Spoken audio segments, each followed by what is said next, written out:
Hey, what's up, fam? It's Dr. Chanda, licensed clinical psychologist, podcaster, speaker, author, all the things. Listen, I am back with you for another season of Paging Dr. Chanda.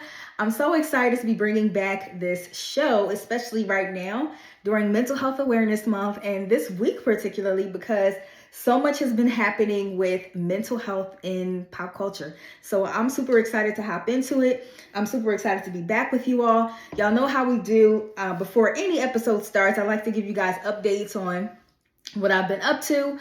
But life has been lifing. Things are very interesting right now as I'm preparing for a few transitions. I just came off of a contract that I did with the Thurgood Marshall College Fund, and if you guys aren't familiar with the Thurgood Marshall College Fund, it is a national organization where they focus on HBCU students or students who attend historically Black colleges and universities, as well as historically Black schools, community colleges, so schools in general. There are about 75 schools that they work with. And so a part of the contract was going to different cities and working with the students at their schools in order to help them learn different ways to reset and rewire the brain for success. It was phenomenal, and it ended last week, and I told them I just needed a little break just to get myself together, to get some rest, but it was a beautiful experience, and I'm so happy to have been there, and thank you so much to TMCF. Also, if you guys were tuned in, I was featured in Tamron Hall. So if you guys watched the episode from April 24th, a few weeks ago, you would have seen me on the couch with Tamron and the Tam fam. It was such an amazing experience, y'all. I think one of my favorite parts, of course, talking to Miss Tamron, but also the fact that when I had asked my team, my community, my friends, supporters in my life, if they were interested in coming, I really did not expect a whole lot of people to come to New York because it's a little drive, a little train ride. It was a flight for some people, and my people in my tribe, they did not hesitate to come along. A lot of them were excited to come. They were excited to help. I had my best friend, Javon James, doing my styling. I had my godbrother, Courtney CB Willis, doing my hair. I actually have the way he styled the ponytail is the same style that I have in right now, except for he had a few pieces down. I just kind of wrapped those pieces around. So yeah, it was bomb. Oh, Joy did my content. One of my best friends, Alonda, her youngest sister, Elena, is a psychology student. And so she came to Shadow for the day. She was actually helping. So she helped us being a day manager, which was really dope. And it was just a beautiful experience. So I'll probably talk about more of that later on in maybe a future episode. But I do hope that you guys get to check that out. And I'll likely link my appearance on Tamron Hall in the show description. So make sure that you guys check it out. And so that is what I've been up to. I would love to hear what you guys been up to. Feel free to shoot me an email, shoot me a comment in the comment section of YouTube, Facebook, if I air it on Facebook, or again, shoot me an email, admin@drshonda.org. Y'all know I love to stay connected with y'all. All right, so now that that's out the way, this is going to be a bit of a condensed episode because I really don't have a ton of time today. I'm just going to be completely honest with y'all, but I still want to connect with you. I still want to be able to talk to you. So first things first, and I'm the type of person, if I'm listening to a pod, I'm get to the point. I want to hear your thoughts on X, Y, and Z. So I'm going to do that for y'all today. All right, so first things first, y'all know we like to start off with Hot Off the Press. Hot Off the Press is our segment where we are focusing on pop culture in the news. So what is happening, what's real, what's tea, all the things, right? So whether it's mental health in the news or pop culture in the news. And so I really wanted to highlight this situation that's going on with the Met Gala. So as we know, the Met Gala occurred this week, I believe. And so the theme was art as fashion, I think it's art as fashion. I really didn't understand the theme too much, simply because that's the Met Gala overall. It's supposed to be wearable art, pretty much. Whatever theme last year was dandyism. I thought that was a really dope theme. this year being art as fashion, I think it's kind of redundant because the Met Gala is art as fashion. But anyway, I never get invited, so what do I know? But overall, our good sis Taraji P. Henson took to the internet and said, y'all, what are we doing, basically? Like, why are people showing up to the Met Gala? What is this? Because we know this was sponsored by billionaires and also people who are funding wars happening, campaigns that don't benefit our people, right? Campaigns that pretty much have us in a chokehold, whereas where our pockets are being hit, our education is being hit, our finances are being hit, voter suppression, DEI, like all of these things are being impacted. The funders of these different acts, these heinous, egregious acts that are happening in the political climate today are the same people who have funded the Met Gala. And yet we are going and prancing around in our fine gowns and taking pictures with people just to be seen, because that's essentially what it is. And so I love the fact that Taraji P. Henson stood up and she she's no stranger to speaking her mind and calling out injustice when we need to see that happening. But I was kind of surprised at what some of the people were responding. And so basically a lot of people were saying, and I even saw this on The View. I think Whoopi Goldberg responded and was basically like, well, if people choose to, people can protest what they want to protest, but also we have to keep in mind, like, if we're going to protest the Met Gala, which was funded by Jeff Bezos, we have to also protest Amazon. We have to also protest like these things that we use, the everyday items that we tend to use. And when people say things like that, because y'all tried to say the same thing about Target, the Target protest, like Target isn't the only one that's targeting DEI. You need to cancel this subscription, that subscription. You need to not go to Walmart. You need to not go here. You need to not go there. I believe that y'all's responses are like that because you don't understand how protest works. You don't understand how boycotting works, right? So like, if we are frivolous in our protest or whatever, like, don't get me wrong. So I know I got some homies who were just like, no, I'm not supporting anything that any type of billionaire does. So I don't have a TV. I don't have a phone. I have a burner phone, or you can email me if you really need me. Like, I have friends who kind of like live off the grid pretty much, because they don't want to support these industries, these billionaires or whatever. But that's like a isolated group of people. The majority of us who, I need to get in contact with people at a particular time. Like, I'm going to have a cell phone, whether it's, iPhone, Android, whatever. Like, I can't just fall off the grid like that. Like, some of us find benefit in, like, we don't have access to a ton of grocery stores and communities, right? So oftentimes people's only access to grocery stores might be their local Walmart. Right. So it's not necessarily about, if you're going to protest one thing, you have to protest all, because that's not realistic for everybody. But the main idea that Taraji P. Henson was pointing to is that this is an event that we could have avoided. Right. We really, like, it's not like again, living in a food desert where I have to go to a Walmart in order to get my groceries versus I don't have to go to a Met Gala. That's just not a thing. And so when we tend to again, penalize people for the thoughts that they have regarding protests, boycotting, things of that nature, I think it really speaks to how far we have to come in order to fully understand why, the types of protests are different types of protests that are beneficial, and why it's important to have the Taraji P. Hensons and Miss Jennifer Lewis, like these types of individuals who can stand up and say, no, this is still wrong. So I was just really taken aback by that. So I'm going to pause here. I told you I didn't really have a ton of time today. And I'll be right back after I come back from this meeting. All right, y'all. I'll let y'all know how the meeting goes too. All right, so I am back. Thank you for your patience. And the meeting went well. One thing that people don't tell you about entrepreneurship before you go into entrepreneurship is about 80% of the work that we do is like pitching. We are constantly pitching. So I always have meetings lined up on my calendar. I always pray before going into them. And I'm just always grateful when I leave out with, and it feels promising. So appreciative.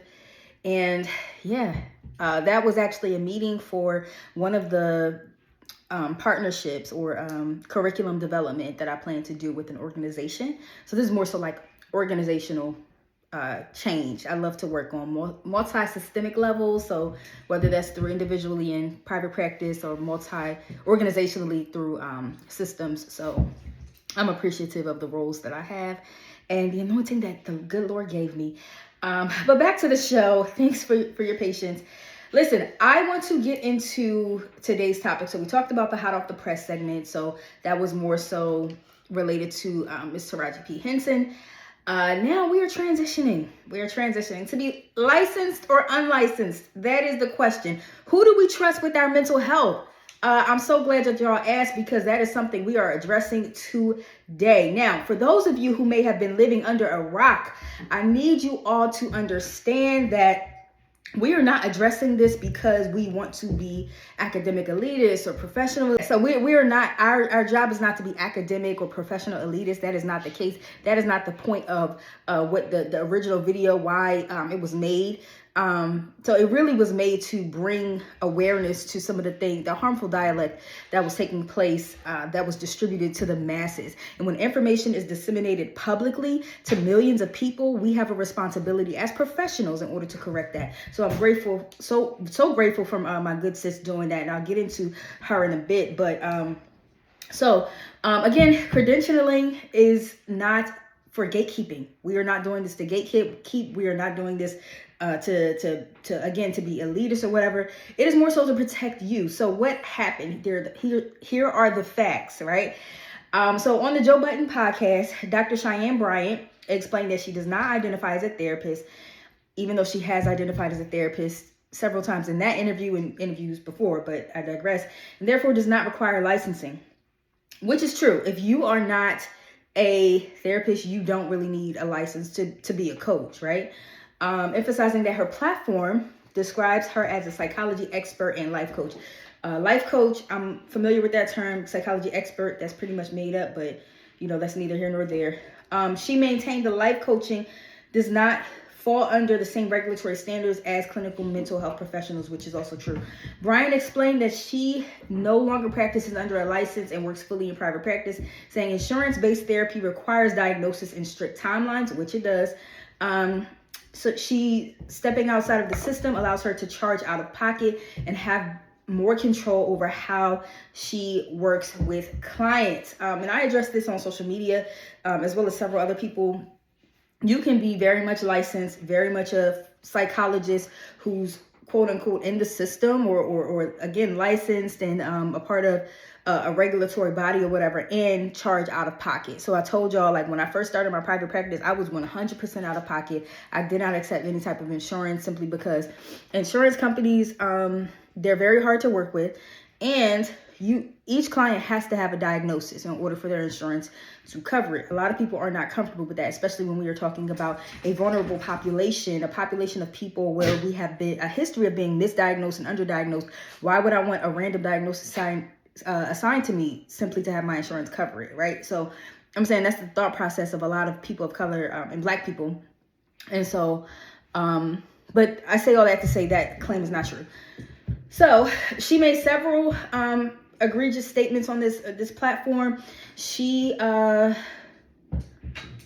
see. All right. So in response to this, my good sis, Dr. Raquel Martin, she postulated that she made a video, first of all, and created the social media firestorm that only she could create. Oh my God. So she's been going viral over the past few weeks, basically debunking the things that Cheyenne Bryant said regarding licensure, saying that this is not something that we only pursue in order to get licensed. However, this is something that we pursue in order to protect our patients. And in addition to that, the things that Dr. Bryant says, that is harmful to the Black community. So Dr. Martin's take is that the things that she's saying, which she's, you proclaim to care a lot about the Black community, and also this is harmful. So, there's a lot of people who might feel their way about how Dr. Martin approached it. I didn't see an issue with it. I think that she did a great job of kind of breaking down what licenses are for, what to look for when you're looking for a mental health professional, right? So background, your degree, your licensure is what she brought up. So all the things, right?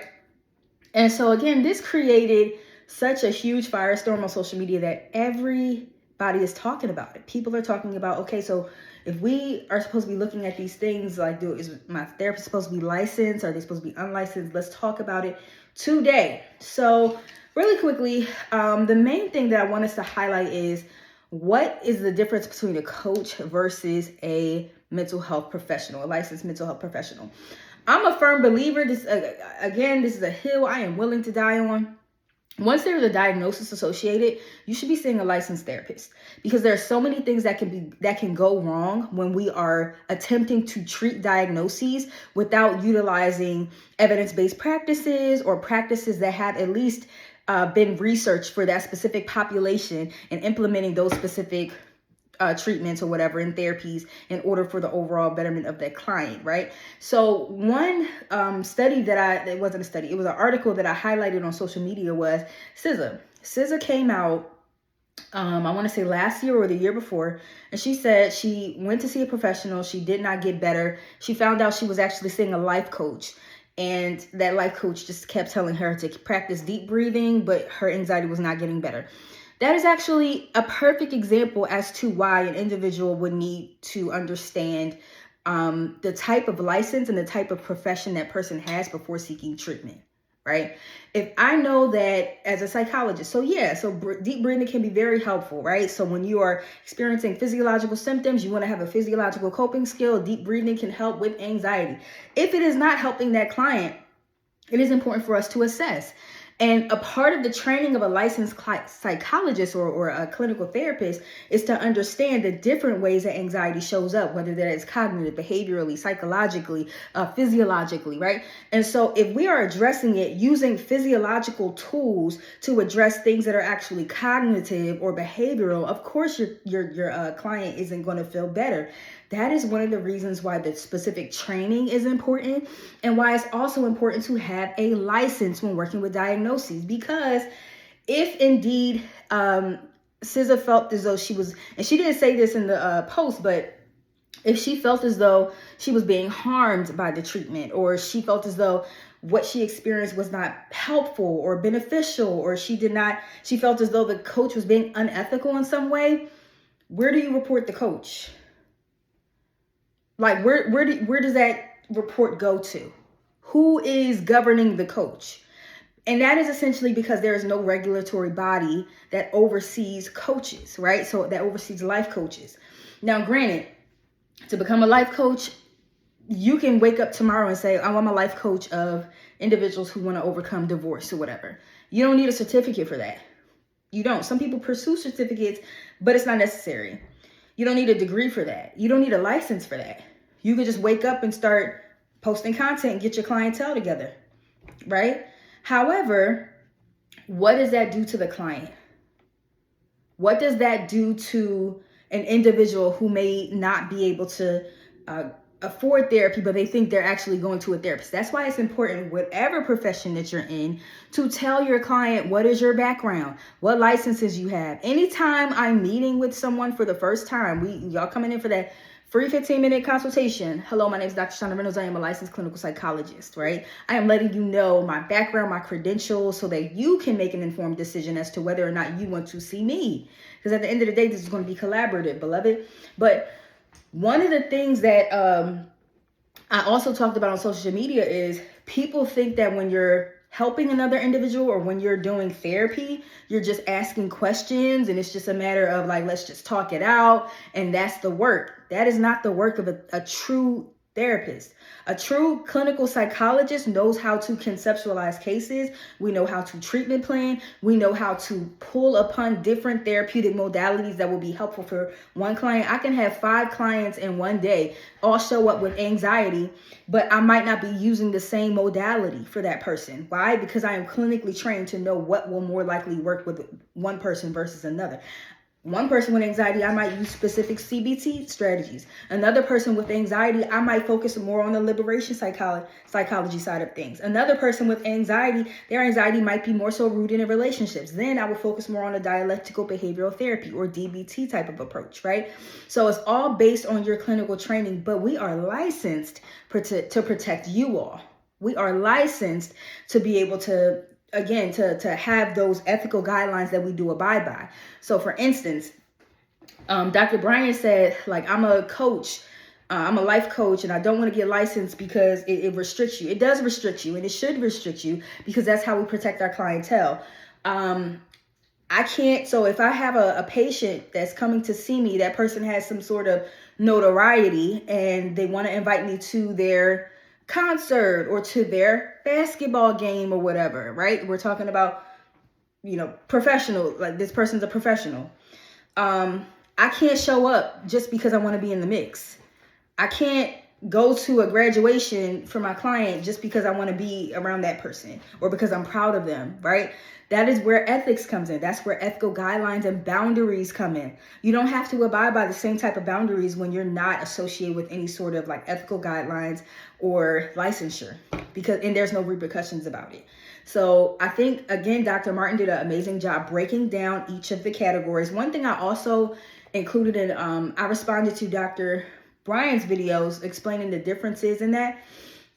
But I also, I highlighted the fact that there are some people who don't have a license, not because they're incompetent, but because they simply just, and that wasn't a response to Raquel. That was more so a response to the social media storm that happened, where people were saying like, oh, she's a fraud. She doesn't have a doctorate. She's not this, she's not that. And I was just kind of like saying like, no, like this, her not having a license doesn't mean she's incompetent, because she's still a doctor of psychology, if indeed she did get a doctorate, right? And that's no shade, but sometimes we get caught up in that and we don't understand, because like I have a lot of mentors who are just like, yeah, I'm not going through that process simply because it is inherently racist. And that's a whole nother video. The whole process of becoming a licensed psychologist, there is so many systemic barriers to that. And it's not a coincidence that only 5% of us who are psychologists are Black. That's not a coincidence, like at all. It's a lot of systemic barriers. It's a lot of financial barriers. It's a lot of barriers when it comes to testing and things of that nature. So that is another conversation for another time. I really hope that clears things up for you guys. And I want to leave off with some resources. So it is Mental Health Awareness Month.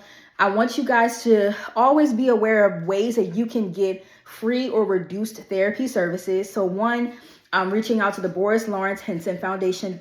So Boris L. Henson Foundation.org is the website, but it's called the Boris Lawrence Henson Foundation. I've done a lot of work with them. They're amazing people with amazing resources. So you guys can reach out to them for free community, for the Black community, free therapy for the Black community. In addition to that, Therapy for Black Girls, so therapyforblackgirls.com. They actually have different directories where you can get services from a person of color or Black individual. We have BEAM, so the Black Emotional Mental Health Collective. We also have the Loveland Foundation. And so I recently referred somebody there because they provide therapy vouchers. So people who apply and their application is reviewed, you can be assigned a voucher to get free therapy. So you would go to whatever therapist you want and they would give you, I think the voucher amount is $150. What else? The crisis line, so 988. So if you are finding yourself in crisis, you can always call 988 if indeed you feel as though you need somebody to talk to or talk you through, or to send out mobile crisis to get you assessed to see if you would be a good fit for a higher level of care. All in all, I appreciate the dialogue that's happening on social media because it does bring about the difference between coaches and licensed professionals.